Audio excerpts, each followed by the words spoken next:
In 1962, Leicester became only the second city in England to appoint a full-time city planning officer. His name was Konrad Smigielski, and his period in office, from 1962 to 1972, saw some of the most radical changes to the built environment in Leicester's history. To this day, many people in Leicester recall Smigielski as the man who destroyed Old Leicester, but this assessment may not be completely fair. What is the legacy of Konrad Smigielski in Leicester, and how do the planning decisions made in the 1960s impact on the city of today? Konrad Smigielski was Polish and taught town planning in Leeds. When he arrived in Leicester, he thought the city was dull, but he was pleasantly surprised to discover the 18th century promenade New Walk. Smigielski was a modernist, but he was also a conservationist. There were only a few places in Leicester he rated worthy of conservation, and in 1969, New Walk, along with the Guildhall and Castle, were designated as conservation areas. New Walk was renovated and continues to be a very attractive pedestrian walkway leading into the heart of the city. One of the first jobs Smigielski tackled was the modernisation of Leicester's Market. What used to be a large open space with temporary stalls had had a roof constructed in the 1930s. Smigielski considered this to be a major act of urban vandalism. In fact, his proposed redesign of the market was fairly conservative.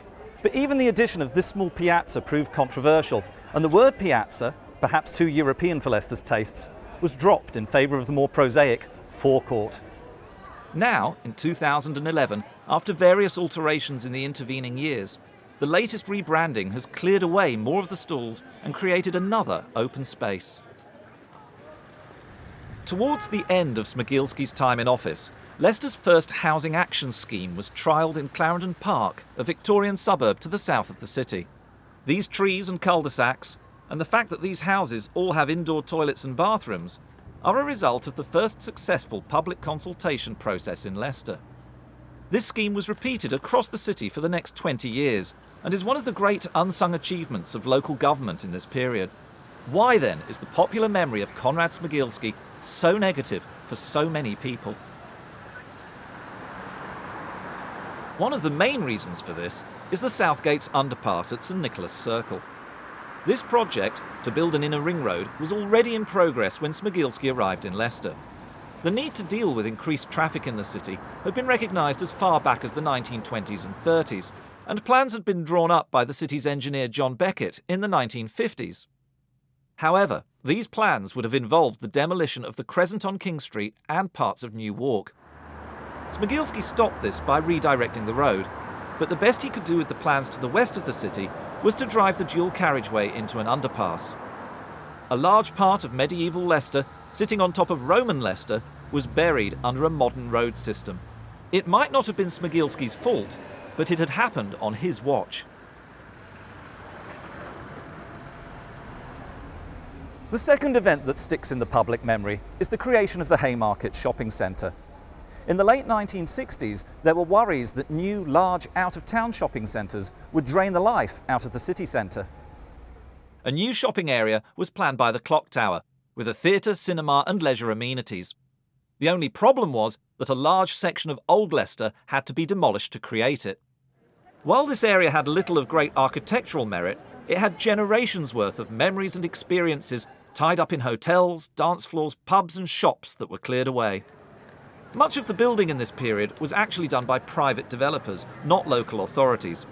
The Haymarket was never built to the specifications Smigielski had wanted, and although much of the work was done after he left, the destruction of one of Leicester's most fondly remembered areas became inextricably linked with his name. Konrad Smigielski and his team had a vision for Leicester. Looking at these plans drawn up during his time in office, it's clear that their idea of Leicester as a modern city has only recently been realised, with pedestrianised areas in the city centre and street cafes serving a cosmopolitan city. Leicester may not have got a monorail, as was originally planned, but the plans put in place over half a century ago have finally come to fruition, and arguably, with the completion of the High Cross shopping centre, the city has fully arrived in the 21st century. If the story of Konrad Smigielski's time in Leicester teaches us any lessons, it may be that for all the good, undramatic work done, It's the large-scale demolition of areas with sentimental attachments that people remember the most.